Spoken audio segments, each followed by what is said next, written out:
So the topic that brings us here to the first ForMEQ webinar concerns risk management in laboratories, and I will speak specifically in relation to risk management in accredited laboratories.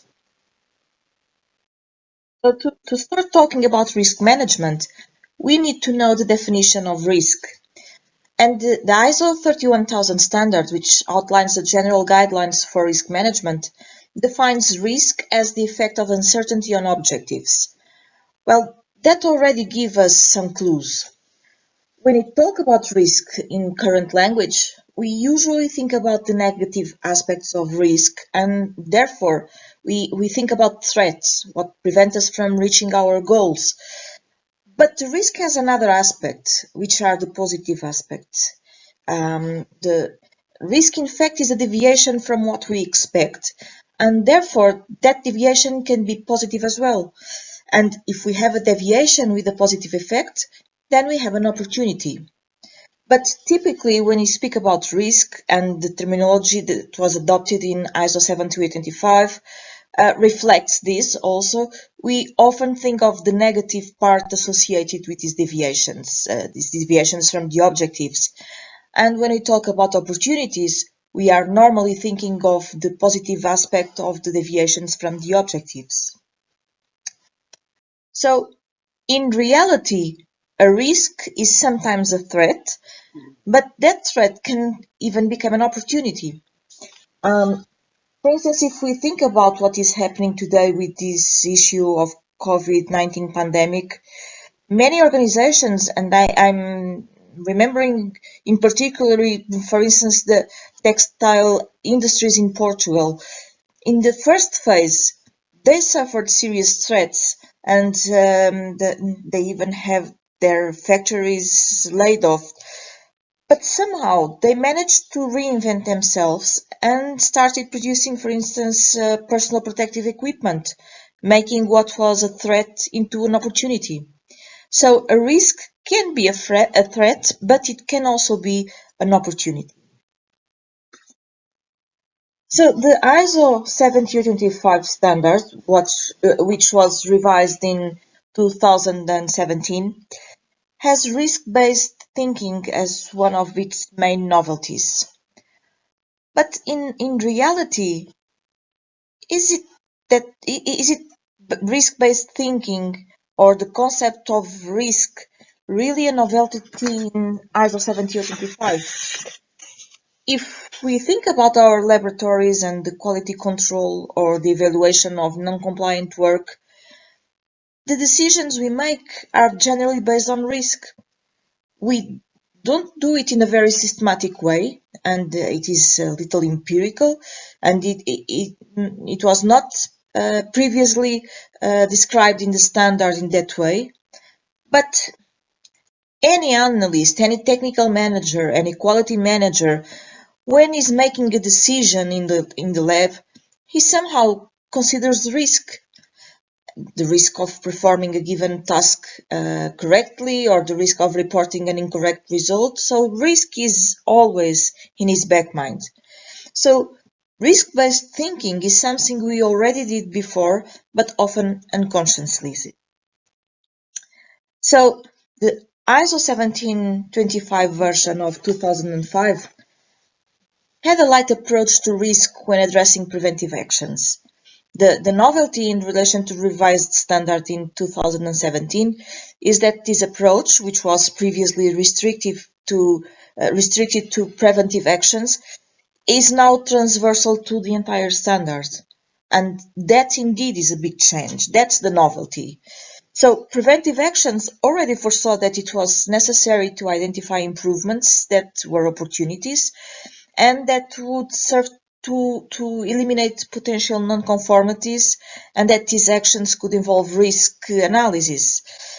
So it is not exactly new in ISO 1725 standard. What is really new is the fact that risk-based thinking is now transversal to the entire standard. So if we look at the 2017 version, we can see right in the introduction the document says that it is necessary for laboratories to plan and implement actions to address risks and opportunities, and that these actions aim at improving the management system. But it says something particularly important also. It says that the laboratory is responsible for deciding which risks and opportunities need to be addressed. So, in fact, right in the beginning of the standard, it is stated that it is up to the lab to decide which risks and opportunities he shall address. However, there is an exception, and that exception is related to risks associated with partiality. So, in risks associated with impartiality, the laboratory doesn't have the freedom to accept the risk without taking any kind of action. In this case, laboratories must necessarily identify them, the risks to impartiality, and if they find any of such risks, they must implement actions that eliminate or minimize them. And so this is the exception to all the risks and opportunities that the laboratory will identify and the actions that the laboratory will implement. So in the case of risks to impartiality, they must be identified and actions must be implemented. So to fully understand this, maybe we should talk here a little about what is impartiality. I have realized that there is some difficulty in distinguishing risks to impartiality from other types of risks. And the standard defines impartiality as the presence of objectivity. That doesn't tell us that much, but it also clarifies in a note that it is the absence of conflicts of interest, or at least if those conflicts of interest exists, measures are implemented to guarantee that those conflicts won't adversely influence the laboratory activities that are being carried out anyway. And therefore, the risks to impartiality are related to conflicts of interest and the risks related to the relationship that the laboratory has within the laboratory or the relationships it has within the organization in which it operates, or with the relationships that the personnel establishes within or outside the lab. And another particularity regarding risks to impartiality is that they have to be identified on an ongoing basis. And this is only required for risks to impartiality, the ongoing basis identification. And what does this mean, this thing of identifying risks on an ongoing basis? Well, it means that, for instance, I cannot wait for the management system review to realize that there is a risk to impartiality because something has changed in my system. And therefore, I have to have mechanisms of alert that give me red flags, that allow me to identify whenever there are changes in my system, and if that means risk to impartiality, and it means that I must act. For example, if the management of the laboratory changes, or for example, if I hire a new employee, or if we have new suppliers, or if we have new customers, we have to evaluate whether these changes carry risks for impartiality. Well, imagine that we have hired an analyst and that we have come to the conclusion that he is a direct relative of a laboratory client, is familiar with the laboratory client. Well, we cannot be aware of this only in a management system review meeting, because it constitutes a conflict of interest.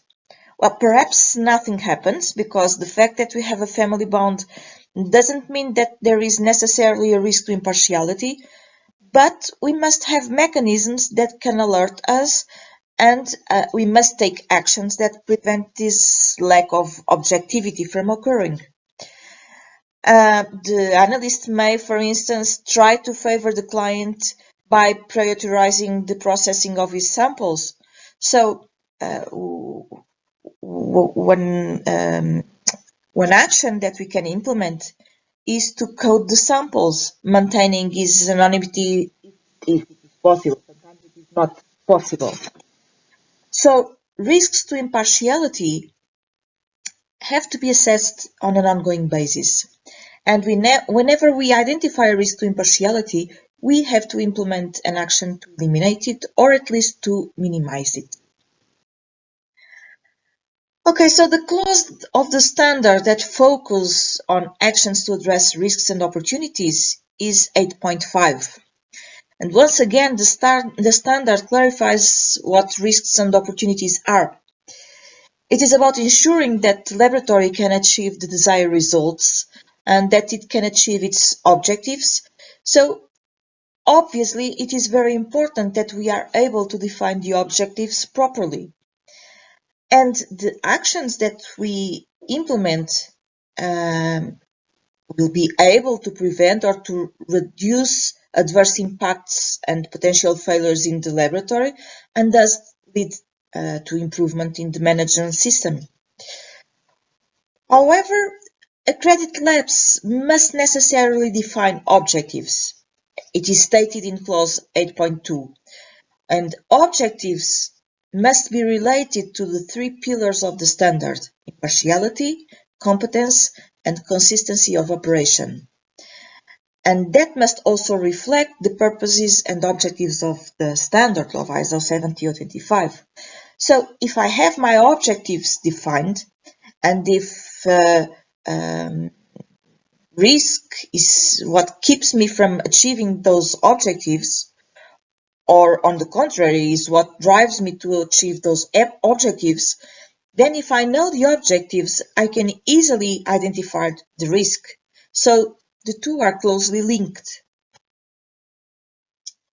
And therefore, the laboratory must plan actions to address risks and opportunities, must define how it will implement and integrate these actions into its management system, and he also has to define how it will evaluate the effectiveness of these actions.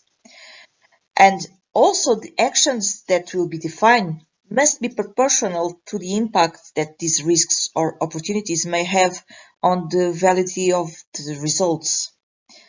Well, how can we do this? Well, if we look at ISO 17025, it doesn't tell anything about this matter. It mentions in the bibliography ISO 31000 standard, which outlines the general lines of risk management. But ISO 17025 is not prescriptive. It doesn't require the ISO 31000 to be implemented. Nevertheless, ISO 31000 gives good guidelines in that sense. And in a while, we'll speak about a methodology based on this standard that will enable us to comply with the risk-based thinking that is underlying ISO 17025. And as I already mentioned, the novelty of the new ISO 17025 is that risk-based thinking is now transversal to the entire document. And this is pretty evident in several clauses. For instance, if we look at clause 7.8.6, reporting of results, if we make a declaration of conformity, we must take into account the level of risk associated with the defined decision rule. And it is also evident in 7.10, non-conforming work, that actions taken to manage non-conforming work must be based on risk levels established by the laboratory. And in 8.6, improvement, we also have indications about risk and opportunities. The laboratory has to identify opportunities, and these opportunities for improvement can be identified through evaluation of risk. Also, in 8.7, corrective actions, there's a reference to risk. So after assessing the effectiveness of corrective actions, it may be necessary to update the risks and opportunities that have been identified. And obviously, in 8.9, management review, the risk is also addressed. So the results of the risk identification should be discussed during the management review.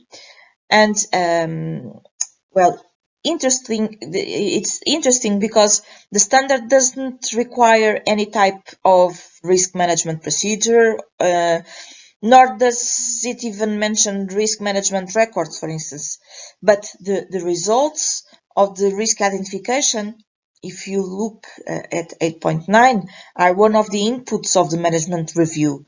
So obviously, at least records we have to keep, and even perhaps to ensure the consistency of operation, the laboratory may consider the need for a written procedure, but it is not required in ISO 17025. So the methodology for risk management based on 31,000 standards is divided in 4 steps, and we'll try to approach each one of them, well, in a superficial way, given the time we have for the webinar. In the first step, we establish the context, and we define who the stakeholders are, who are the interested parties. In the second step, we make an assessment of risks, and this assessment includes the identification, the analysis, and the evaluation of risks. In the third step, we approach the risk treatment, and finally, in the last step, we'll monitor the level of risk. So how does this happen?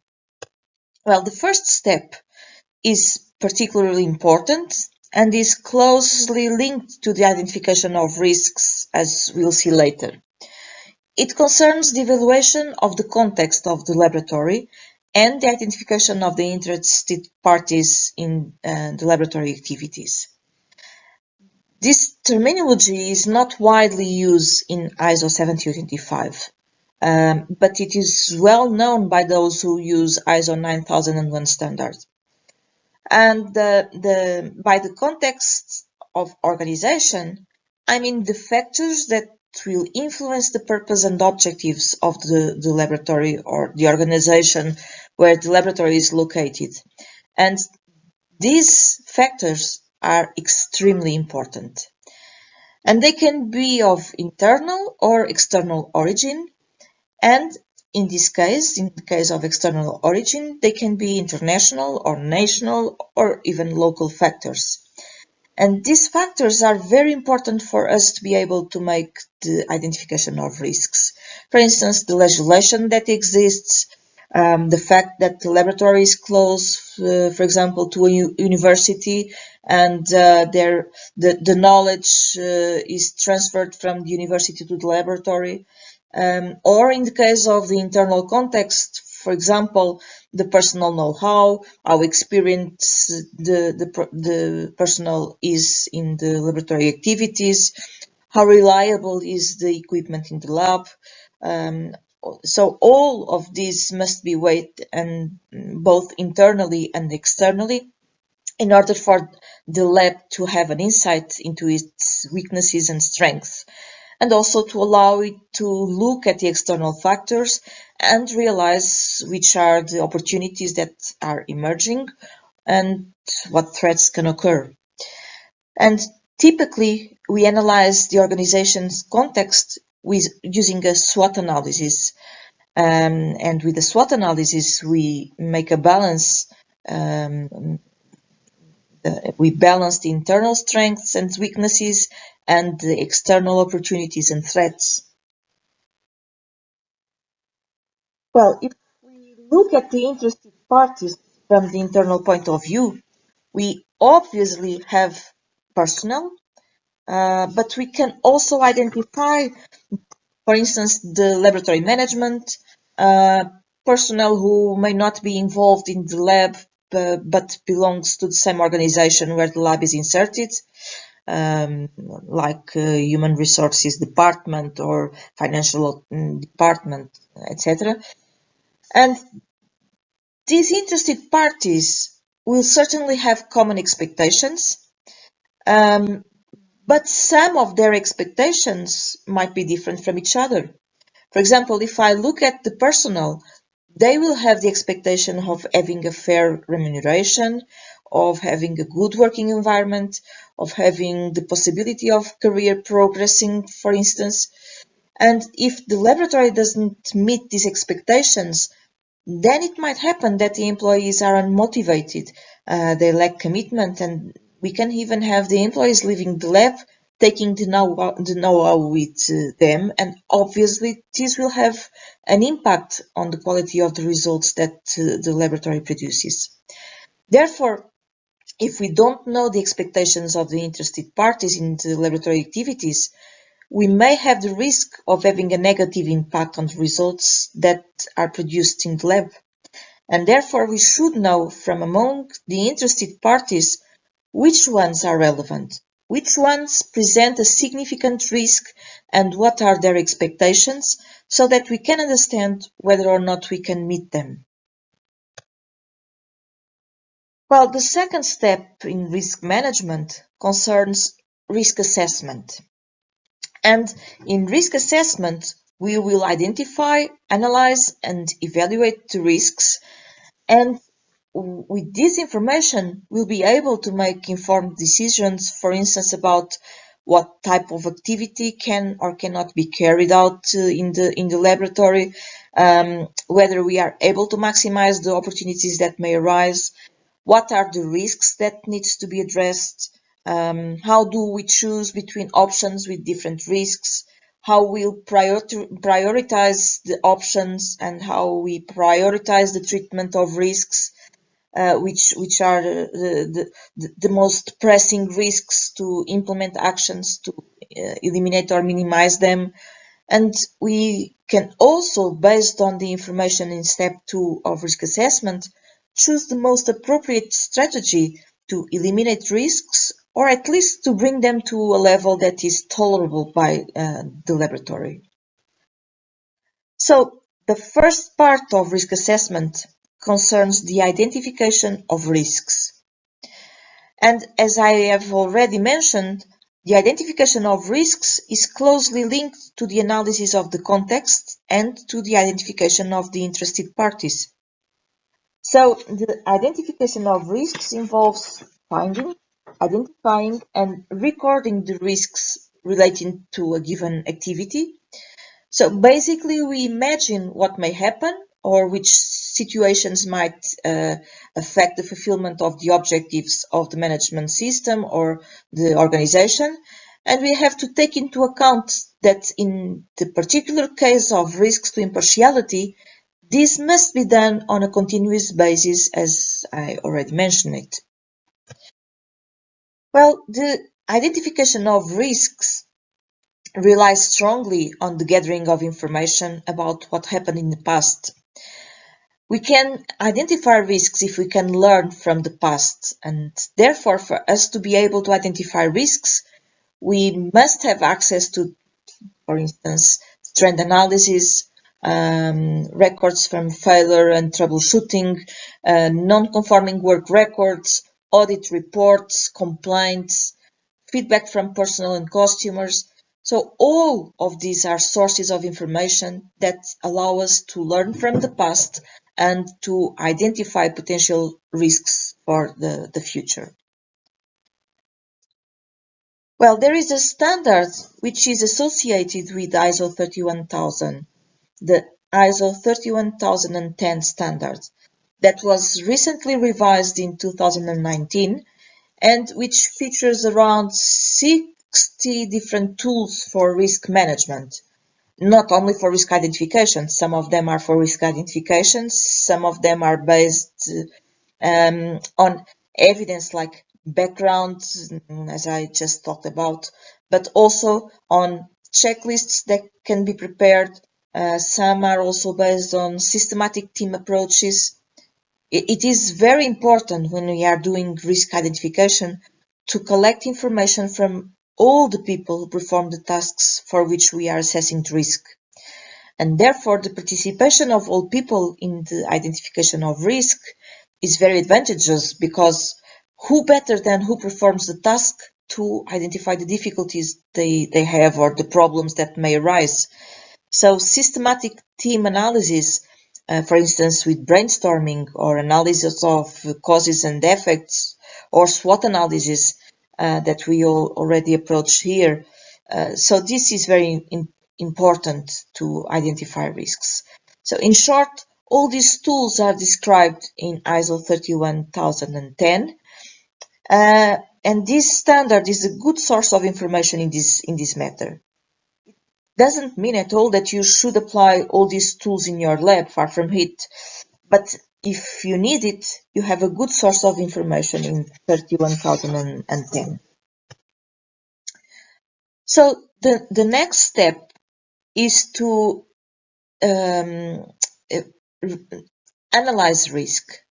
So here we try to understand the significance of each risk. Which risks among those identified present a greater threat to the fulfillment of the defined objectives. And for this, it is necessary to assess the potential causes of risk and its consequences, both positive and negative, and also the probability of occurrence, and thus determine the level of risk. Well, but how can we do that? You have certainly heard of the risk matrix, which is, after all, the probability versus consequence matrix. And this is one of the ways to approach this issue. We assess the level of risk building a matrix that crosses the probability of the risk occurrence with its consequence, with the impact that the risk will have on the activity to be analyzed. And we can do this in a quantitative or a semi-quantitative way. And since we are time limited, I decided to bring you a very simple approach, a semi-quantitative approach. And the first thing to do is to define the scale of probability of occurrence, and then to define the scale of severity of consequence of the risk. And after defining the scales, we will build the probability versus consequence matrix, and last, we will define evaluation criteria. Okay, well, I brought you a very simple example, and I want to draw your attention that this is just an example. It's not mandatory that you use this scale, and you have to adapt the scale to your needs. You have to adapt the scale to the type of risks that are being analyzed. You may eventually need to have different matrices with different scales, depending on the type of risks that you are analyzing. So I defined 3 levels for the scale of risk probability of occurrence. A weak level, in which the risk arises from a process that only occurs in exceptional circumstances, and the probability of occurrence will be moderate if the risk is associated with a sporadic process in the laboratory that is prone to occur throughout the year, and it will have a high probability of occurrence if the risk is related to a recurring and frequent laboratory process. So this is my scale of probability of risk occurrence. Well, regarding the scale of risk severity of consequences, I also defined 3 levels: weak, moderate, or high consequence. And once again, I would like to draw your attention to the fact that the scale presented is an example. It is not mandatory, and it can be different depending on the type of risk that you are evaluating. And on this scale, I consider that the severity of the consequence of risk is weak if the risk situation has no potential to cause damage to the laboratory or to its customers, and the infractions will not cause relevant damage to the image of the laboratory. And I consider it moderate or medium if the risk situation involves losses for the laboratory and disrupts its normal operation. And I considered it high if there is the possibility of significant losses for the laboratory and or serious violation of the principles associated with the interests of customers, damaging the credibility of lab. So this is the scale that I defined in my case. So how can we build the consequence versus probability of occurrence matrix?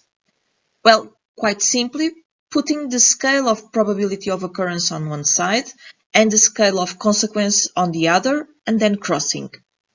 So if I have a high consequence with a high probability of occurrence, so a high consequence with a high probability of occurrence, then when we cross, we have a very high level of risk. And if it has a moderate consequence with a high probability of occurrence, we'll have a high level of risk, and so on. So if we look at the metrics, we can see that we have 5 different levels of risk, but I like to keep things simple, so I decided to reduce it to 3 levels. And therefore I have a risk level in the red zone that combines the very high and high levels, a risk level in the yellow zone that includes the medium level, and a risk level in the green zone that includes the weak and the very weak levels. Well, so what does this mean? Well, I'll give you an example. Imagine that we have a plan of risks, and we had set as an objective that the laboratory had no failures on the due time agreed with the customers in more than 5% of the samples. I like to include both the objectives and the interested parties in the risk plan because it helps me to identify the risks, as I already told you. So, who are the interested parties in achieving this objective? Well, the customers, obviously. The laboratory management is interested in achieving this objective. The personnel, because it depends on them to achieve the objective. And also the suppliers, because if the suppliers do not provide me the means to carry out the analysis, I won't be able to accomplish the deadline. So I will analyze these interested parties and this objective. And when I analyzed it, I detected a risk in a test method. So imagine that I detected the risk of a non-compliance with the due time in the XXX test method due to the lack of a reagent XYZ, for instance. And because I depend on a single supplier for the acquisition of this reagent. So if we look at the metrics that we built before, we can evaluate this risk with the probability and consequence scales. And in the case of this risk, I consider that this can happen sporadically throughout the year. So the probability is moderate. And then the impact can bring losses to the lab. The client may not be very satisfied, and it can even stop working with me. And I also consider that it can disturb the normal operation of the laboratory. So for me, in the severity scale, I considered it moderate.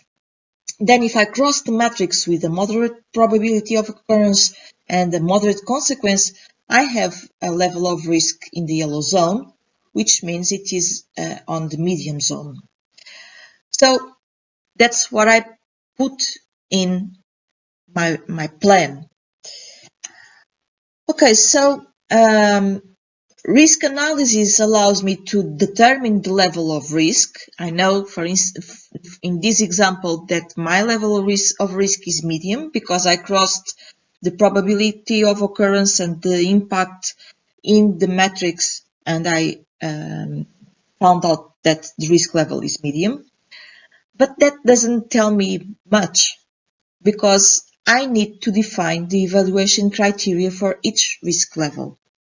So the next step is to define the acceptance criteria. So for each of the different risk levels, we need an evaluation criterion. In this example, the green zone is an acceptable zone in which no further risk control measures are needed, but it requires monitoring. And in this example, once again, this is my example, it's not mandatory. In the yellow zone, it is acceptable to continue with work, but the tasks need to be revised to ensure risk level as low as reasonably possible.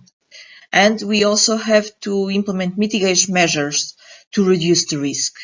And finally, in the red zone, well, work cannot be performed until the risk level is reduced to an acceptable level, and actions must be taken to reduce the risk, and management intervention is required to reduce the risk to an acceptable level before restarting work. So bear in mind that these are the criteria that I have defined for a particular type of risk. For example, in the case of risks to impartiality, the criteria defined for the green zone could never be used because risks to impartiality are never acceptable. They always need measures to mitigate or to eliminate them. Okay? So the risk assessment phase concerns the part of risk management that allow us to identify how the objectives can be affected and also allow us to analyze the risk in terms of consequences and probability of occurrence before we decide whether further treatment is needed. And this phase of risk management allows us to answer questions such what factors allow us to reduce the consequence of the risk, whether the level of risk is tolerable or acceptable, whether additional treatment is required, and also allow us to prioritize risks. Which risk we must address first? Which are the most pressing one? So, in fact, it allows us to manage the present. So, the third stage concerns the treatment of risk. We have already assessed the risks. We already know what the priorities are. So now we have to know what we are going to do. We have to know the strategy in response to the risk. And normally we can have 4 possible strategies. We can eliminate the risk or avoid the risk. And this is the most difficult strategy. Completely eliminate the risk is the approach that usually requires more work and consumes more resources. Another option is to transfer or share the risk. For example, if we suddenly have an increase in the volume of work, we can contract another laboratory, and thus we share the risk of not meeting the due time agreed with client. So we transfer or we share the risk to minimize it. We can also implement measures to mitigate the risk, which is what we normally do in labs. And usually what we try to do is to implement measures that minimize the risk. And the last strategy is the acceptance of the risk. If I consider that the risk is so low that we can accept the risk. Well, this depends obviously on the laboratory and on the risk. Some time ago I gave a training on risk management, and I was giving an example of an acceptable risk. The risk that a laboratory located near an airport runs from having an accident with a plane crashing on top of it. Well, of course, the consequences would be dreadful, but how likely is that to happen? It will certainly be very low. And so it is one of those risks that, in general, laboratories know they run that risk, but the level of risk is so low that they accept it without implementing any action. Well, in that training, there was a person from the International Atomic Energy Agency who said, well, we took steps to mitigate that risk because we have radioactive sources in our laboratory, and the consequences of an accident of this nature in our laboratory would be so terrible that we cannot accept the risk. So the strategies to adopt in face of a risk depends on their probability of occurrence and obviously the consequences. Well, in what concerns the opportunities, we also have 4 options. We can either explore the opportunity. If I find the opportunity so good that I cannot miss it at all. We can share the opportunity. Imagine that there is a request for a series of tests and that your laboratory by himself doesn't have the skills to answer this request. Well, you can make a consortium with another laboratory that complements those skills, and therefore we are sharing the opportunity. We can potentiate the opportunity, make an effort for the opportunity to arise, or we can simply ignore the opportunity or, well, accept it in a passive way if it comes without taking any action to make it happen. So this normally occurs when the result of pursuing the opportunity does not pay back the effort involved. So in this risk plan, we must define actions accordingly to the adopted strategy. If we think about the risk mentioned previously, the risk of non-compliance with the due time accorded with the customers because we depend on a unique supplier for the acquisition of a reagent, what action can we take? Well, we can, for instance, increase the reagent stock. We can look for an alternative supplier to the one that we have now. We can, for example, determine that systematic monitoring of the due time is important to ensure that we don't exceed the goals defined in the objectives. So these are the actions, but we also must monitor the implementation of those actions over time. So we can define that the stock of reagent is controlled in a monthly base, and that the monthly monitoring of compliance with the due time is also done. And it is also necessary to define who is responsible for implementing the actions and for its monitoring, and also the date on which both will be carried out. And in this case, in this example, the person responsible for the implementation and monitoring would be the quality manager. And the risk response plan should allow us to plan actions to be implemented regarding the identified risks, to determine how we implement them, to monitor the implementation of the action, and to ensure that we can update the risk plan. Well, the evaluation of effectiveness is also part of risk treatment. Let me recall you that in point 8.5 of ISO 7025, there is a clause that requires an evaluation of effectiveness. So the risk plan should also include it. Who is responsible for evaluating the effectiveness? When should it be done? But above all, what methodology will we use to make this effectiveness evaluation? So if we look again at the example, the methodology could be, for instance, to verify if the due time of the last 30 samples for the XXX test have complied with the customer's requirements. And then it is necessary to evaluate whether the action was effective or not, and also whether the risk was eliminated or not. Because we can take an effective action, but we might not have eliminated the risk. So in this case, the action can only mitigate the risk. And if we conclude that the action was effective, was the risk eliminated or not? Probably not. And if it is not eliminated, does it need a re-evaluation? Yes or no? Well, if we have not eliminated the risk, then we must know the risk level after implementing the action. And for that, We must cross again the probability of occurrence and the impact of the risk on the matrix and decide what level of risk remains and whether it is suitable for the laboratory or whether it is necessary to implement any further action.